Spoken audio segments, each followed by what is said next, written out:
Salamat sa lahat ng sakripisyo nyo, Kuya Bal Santos Matubang. TV mo. Shout out!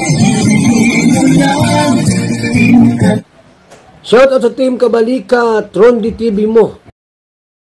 Rondi TV, shout out. Kasi tayong mga reactors noon, Ronde TV. Ayun, paki-support din po. Ronde TV. Ronde TV mo mga karame boy, paki-subscribe sa kanyang channel, Team Kabalik. Ayun, magandang araw sa ating lahat mga kaibigan. Once again, this is Ronde TV mo. Bago ang lahat, magpasalamat muna ako sa aking mga subscribers, sa aking mga viewers. Maraming salamat po sa inyong lahat. At sa hindi pa nakasubscribe, sana po pasubscribe na aking YouTube channel, Ronde TV mo mga kaibigan. At huwag natin kalimutan na lagi suportahan ang mga YouTube channel Idol Bal Santos Matubang, Kalinga Prab at Tidna Vlogs mga kaibigan. Ka-business, huwag nating i-skip ang kailang mga ads para makatulong tayo sa kanilang mga adikay. Ayun nga no mga kaibigan, pag-usapan natin itong tungkol kay Mark mga kaibigan, no? Sa kanyang YouTube channel mga kaibigan. Pero bago ang lahat, panoorin muna natin itong mga ilang larawan na ito.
Ayun nga no mga kaibigan, na-proseso na ni Kalinga Prab yung Google AdSense ni Mark mga kaibigan.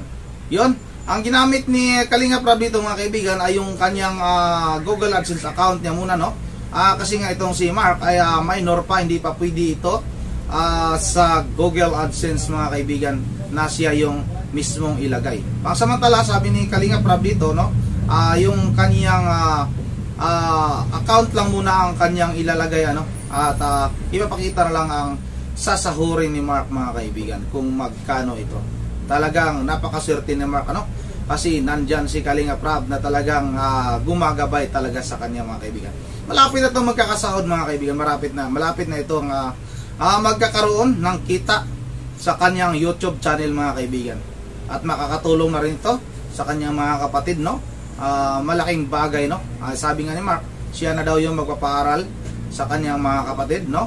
Na hindi na siya umaasa ng tulong pa na nanggaling sa ibang tao mga kaibigan, no? Kasi ito parang ang si Ate Sheena TV mga kaibigan. Si Ate Sheena TV na rin kasi yung papaaral sa kanyang mga kapatid mga kaibigan. Yun no, dito naman kay Mark mga kaibigan, malaking bagay at malaking tulong po ang kanyang YouTube channel. Kaya patuloy natin tong suportahan, no, mga kaibigan. Tangkilikin natin tong YouTube channel ni Tanada Mark TV mga kaibigan para makatulong din tayo, no, sa kaniyang mga kapatid. At hanggang dito na lang mga kaibigan, at once again, this is Ronde TV mo. Maraming salamat po sa inyong lahat. Ingat po tayong lahat at maraming salamat sa aming presidente, no, sa Karipa, si Sangkay Lodge TV mga kaibigan. Maraming salamat at sa lahat ng mga officers ng Karipa, maraming salamat po sa inyong lahat. At hanggang dito na lang, God bless. Ingat po tayong lahat. Mga ka-business reactors, ano po? Yes. Para po pag gumanda yung kanilang YouTube channel, mas marami tayong katuwang, no?